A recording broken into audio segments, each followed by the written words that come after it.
Fellow leaders, in the last year, our world has experienced great upheaval. A growing crisis in food insecurity, record heat, floods, and droughts, COVID-19, inflation, and a brutal, needless war.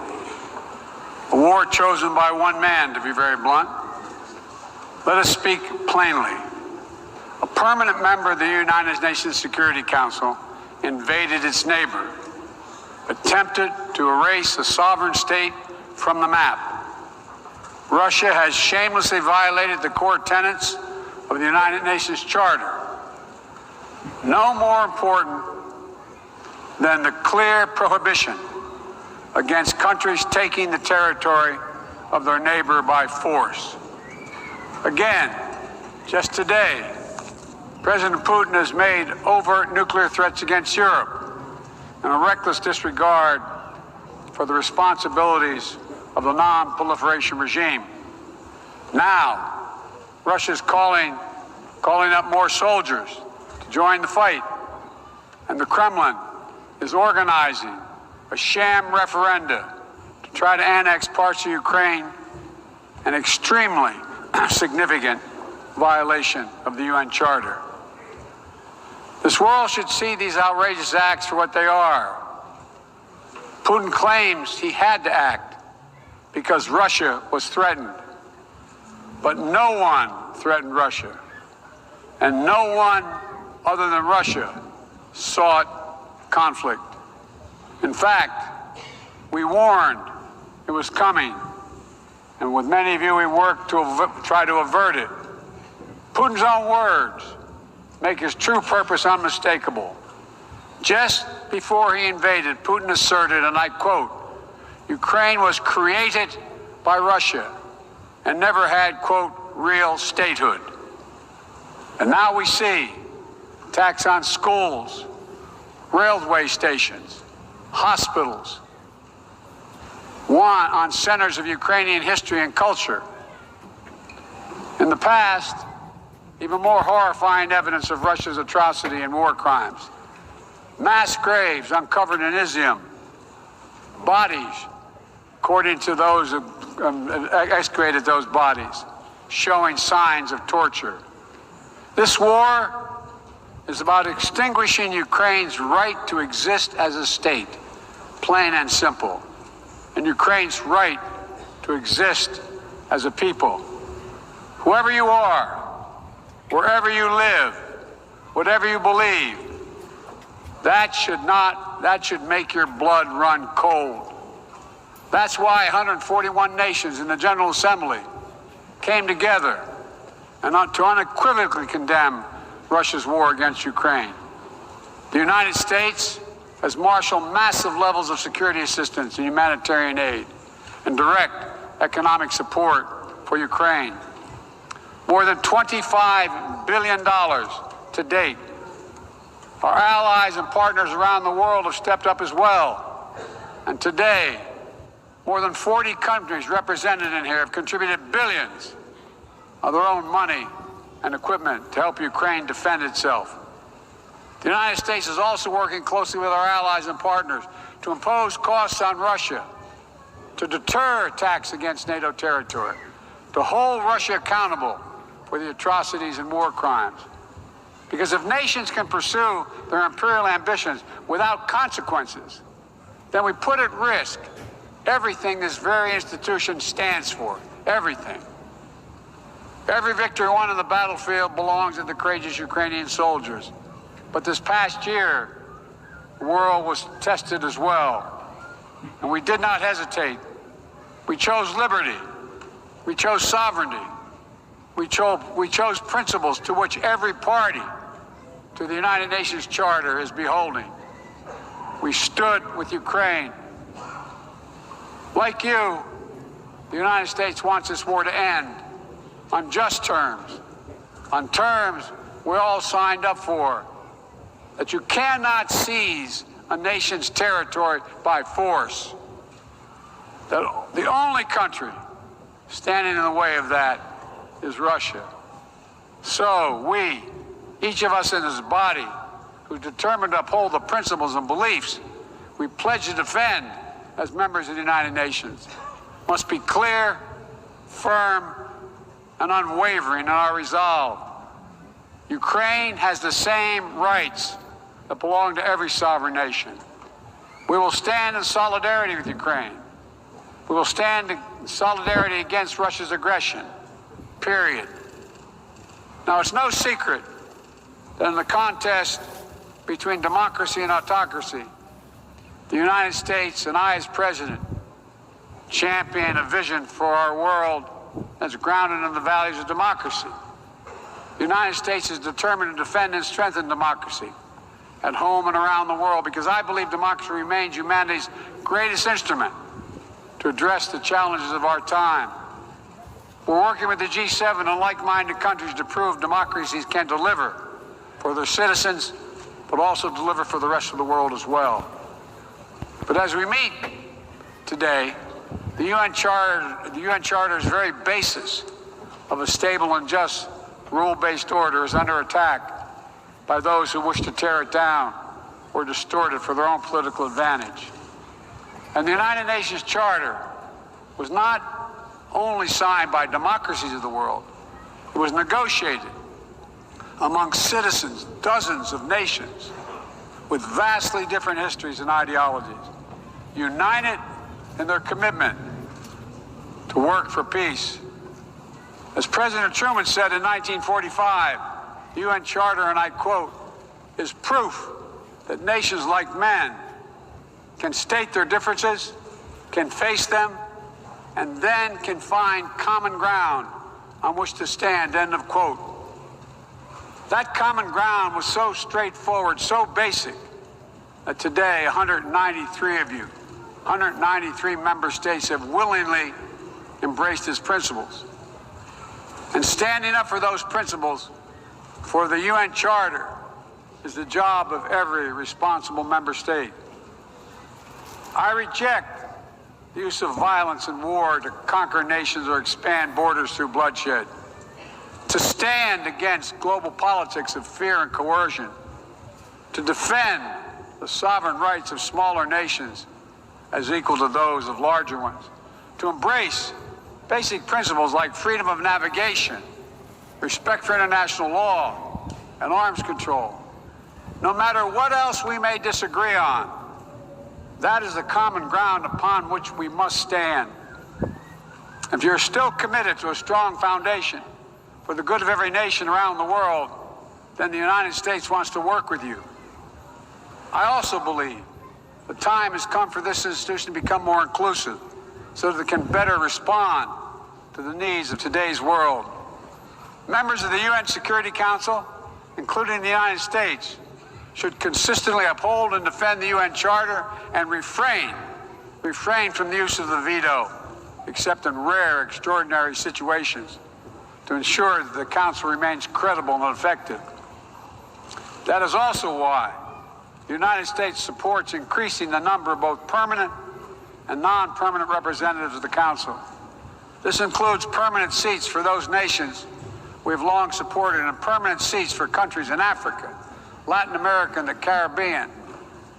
The United States is committed to this vital work.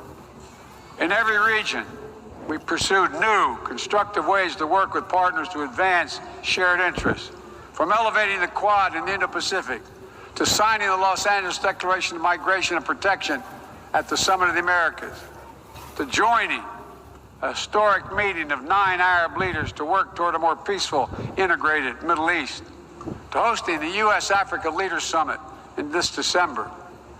As I said last year, the United States is opening an era of relentless diplomacy to address the challenges that matter most to people's lives, all people's lives.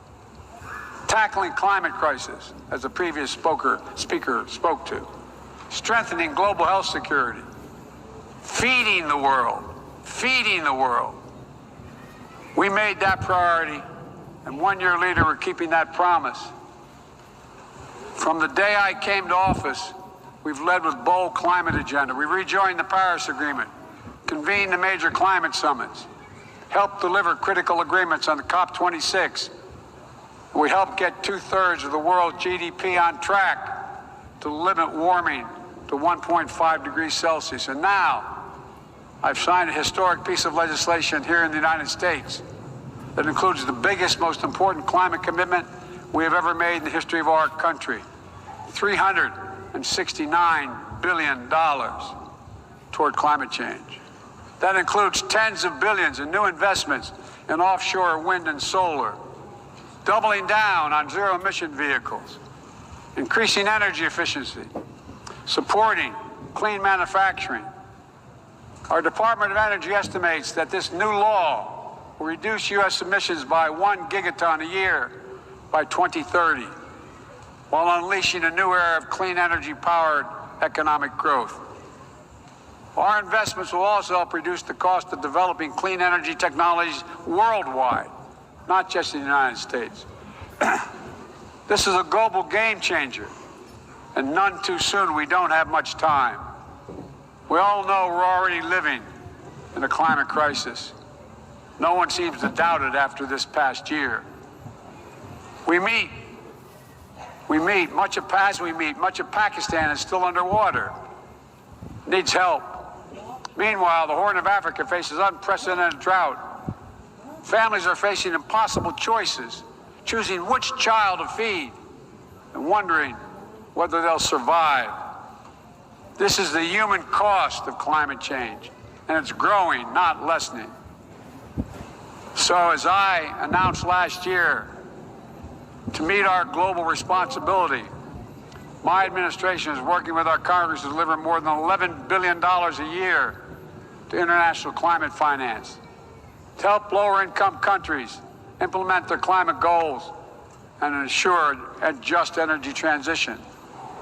The key part of that will be our PEPFAR plan, which will help 500 million people in especially vulnerable countries adapt to the impacts of climate change and build resilience. This need is enormous. So let this be the moment we find within ourselves the will to turn back the tide of climate devastation, and unlock a resilient, sustainable, clean energy economy to preserve our planet. On global health, we've delivered more than 620 million doses of COVID-19 vaccine to 116 countries around the world, with more available to help meet countries' needs. All free of charge, no strings attached, and we're working closely with the G20 and other countries in the United States to help lead the change to establish a groundbreaking new fund for pandemic prevention, preparedness, and response at the World Bank. At the same time, we've continued to advance the ball on enduring global health challenges. Later today, I'll host the 7th Replenishment Conference for the Global Fund to fight AIDS, tuberculosis, and malaria. With bipartisan support in our Congress, I have pledged to contribute up to $6 billion to that effort. So I look forward to welcoming a historic round of pledges at the conference, resulting in one of the largest global health fundraisers ever held in all history.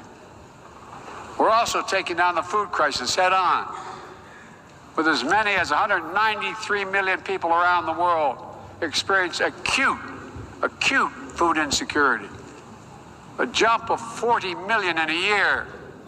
Today I'm announcing another $2.9 billion in U.S. support for life-saving humanitarian and food security assistance for this year alone. Russia, in the meantime, is pumping out lies, trying to pin the blame for the crisis, the food crisis, on the sanctions imposed by many in the world for the aggression against Ukraine. So let me be perfectly clear about something. Our sanctions explicitly allow Russia the ability to export food and fertilizer. No limitation. It's Russia's war that is worsening food insecurity, and only Russia can end it. I'm grateful for the work here at the UN, including your leadership, Mr. Secretary General, establishing a mechanism to export grain from Black Sea ports in Ukraine that Russia had blocked for months, and we need to make sure it's extended. We believe strongly in the need to feed the world. That's why the United States is the world's largest supporter of the World Food Program, with more than 40% of its budget. We're the leading support of the UNICEF efforts to feed children around the world. To take on a larger challenge of food insecurity, the United States introduced a call to action, a roadmap eliminating global food insecurity, that more than 100 nation member states have already supported. In June, the G7 announced more than $4.5 billion to strengthen food security around the world through USAID's Feed the Future initiative. The United States is scaling up innovative ways to get drought and heat-resistant seeds into the hands of farmers who need them, while distributing fertilizer and improving fertilizer efficiency so that farmers can grow more while using less. And we're calling on all countries to refrain from banning food exports or hoarding grain while so many people are suffering. Because in every country in the world, no matter what else divides us, if parents cannot feed their children, nothing else matters. If parents cannot feed their children. As we look to the future, we're working with our partners to update and create rules of the road for new challenges we face in the 21st century. We launched the Trade and Technology Council with the European Union to ensure that key technologies are developed and governed in the way that benefits everyone. With our partner countries and through the UN, we're supporting and strengthening the norms of responsible state behavior in cyberspace, and working to hold accountable those who use cyber attacks to threaten international peace and security. With partners in the Americas, Africa, Europe, and the Middle East, and the Indo-Pacific, we're working to build a new economic ecosystem where every nation gets a fair shot, and economic growth is resilient, sustainable, and shared. That's why the United States has championed a global minimum tax, and we will work to see it implemented so major corporations pay their fair share everywhere. It's also been the idea behind the Indo-Pacific Economic Framework, which the United States launched this year with 13 other Indo-Pacific economies. We're working with our partners in ASEAN and the Pacific Islands to support a vision for a critical Indo-Pacific region that is free and open, connected and prosperous, secure and resilient. Together with partners around the world, we're working to secure resilient supply chains that protect everyone from coercion or domination, and ensure that no country can use energy as a weapon. And as Russia's war riles the global economy, we're also calling on major global creditors, including the non-Paris Club countries, to transparently negotiate debt forgiveness for lower-income countries, to forestall broader economic and political crisis around the world. Instead of infrastructure projects that generated huge and large debt without delivering on the promised advantages, let's meet the enormous infrastructure needs around the world with transparent investments, high-standard projects that protect the rights of workers and the environment, key to the needs of the communities they serve, not to the contributor. That's why the United States, together with fellow G7 partners, launched a Partnership for Global Infrastructure and Investment. We intend to collectively mobilize $600 billion in investment through this partnership by 2027. Dozens of projects are already underway. Industrial-scale vaccine manufacturing in Senegal, transformative solar projects in Angola, first-of-its-kind small modular nuclear power plant in Romania. These are investments that are going to deliver returns not just for those countries, but for everyone. The United States will work with every nation, including our competitors, to solve global problems like climate change. Climate diplomacy is not a favor. to the United States or any other nation. And walking away hurts the entire world. Let me be direct about the competition between the United States and China. As we manage shifting geopolitical trends, the United States will conduct itself as a reasonable leader. We do not seek conflict. We do not seek a Cold War. We do not ask any nation to choose between the United States or any other partner. But the United States will be unabashed in promoting our vision of a free, open, secure, and prosperous world and what we have to offer communities of nations. Investments that are designed not to foster dependency, but to alleviate burdens and help nations become self-sufficient. Partnerships not to create political obligation, but because we know our own success. Each of our successes increased when other nations succeed as well. When individuals have the chance to live in dignity and develop their talents, everyone benefits. Critical to that is living up to the highest goals of this institution, increasing peace and security for everyone, everywhere. The United States will not waver in our unrelenting determination to counter and thwart the continuing terrorist threats to our world. And we will lead with our diplomacy to strive for peaceful resolution of conflicts. We seek to uphold peace and stability across the Taiwan Straits. We remain committed to our One China policy, which has helped prevent conflict for 4 decades. And we continue to oppose unilateral changes in the status quo by either side. We support an African Union-led peace process to end the fighting in Ethiopia, restore security for all its people. In Venezuela, where years of political oppression have driven more than 6 million people from that country, we urge the Venezuelan-led dialogue and return to free and fair elections. We continue to stand with our neighbor in Haiti as it faces political, fueled gang violence and an enormous human crisis. And we call on the world to do the same. We have more to do. We'll continue to back the UN-mediated truce in Yemen, which has delivered precious months of peace to people that have suffered years of war. And we will continue to advocate for lasting negotiating peace between the Jewish and Democratic State of Israel and the Palestinian people. The United States is committed to Israel's security, full stop. And a negotiated 2-state solution remains, in our view, the best way to ensure Israel's security and prosperity for the future and give the Palestinians the state to which they are entitled. Both sides to fully respect the equal rights of their citizens. Both people enjoying equal measure of freedom and dignity.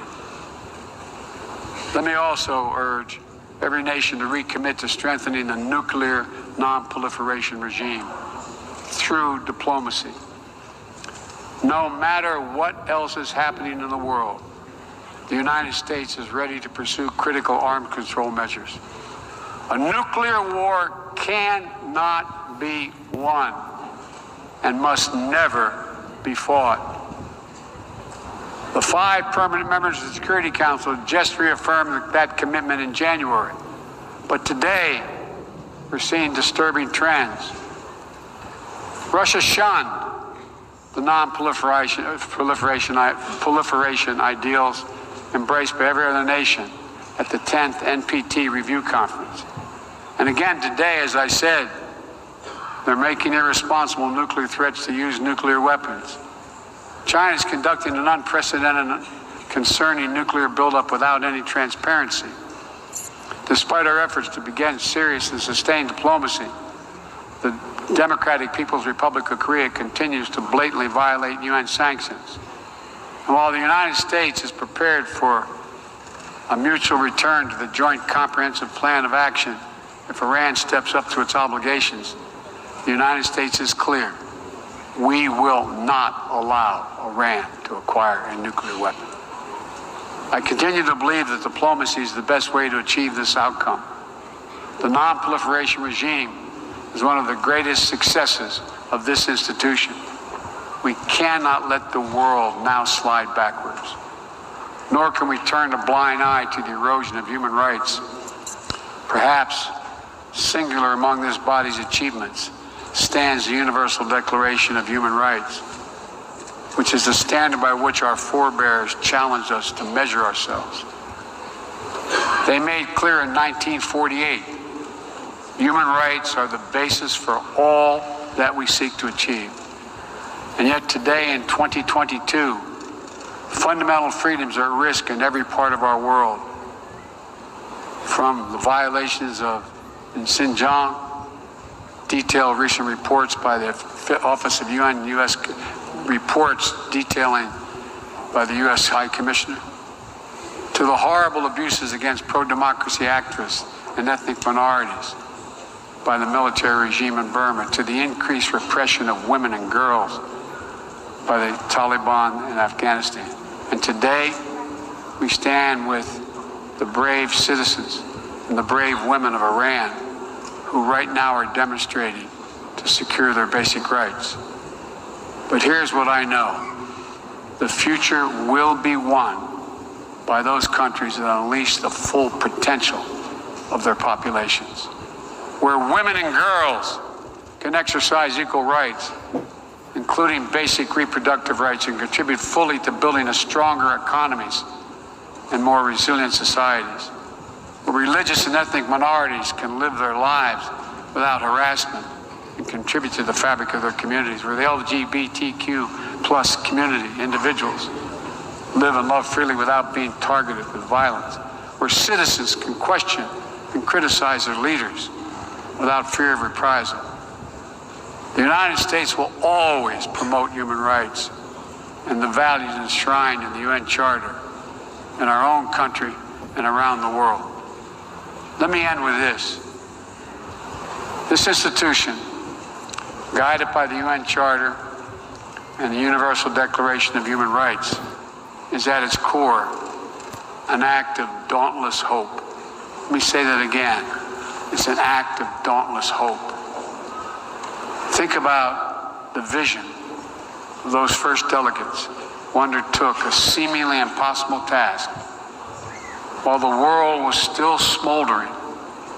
Think about how divided the people of the world must have felt with the fresh grief of millions dead, the genocidal horrors of the Holocaust exposed. They had every right to believe only the worst of humanity. Instead, they reached for what was best in all of us, and they strove to build something better. Enduring peace, comity among nations, equal rights for every member of the human family, cooperation for the advancement of all humankind. My fellow leaders, the challenges we face today are great indeed, but our capacity is greater. Our commitment must be greater still. So let's stand together to again declare the unmistakable resolve that nations of the world are united still, that we stand for the values of the UN Charter, that we still believe by working together we can bend the arc of history toward a freer and more just world for all our children, although none of us have fully achieved it. We're not passive witnesses to history. We are the authors of history. We can do this. We have to do it for ourselves and for our future, for humankind. Thank you for your tolerance, for listening to me. I appreciate it very much. God bless you all.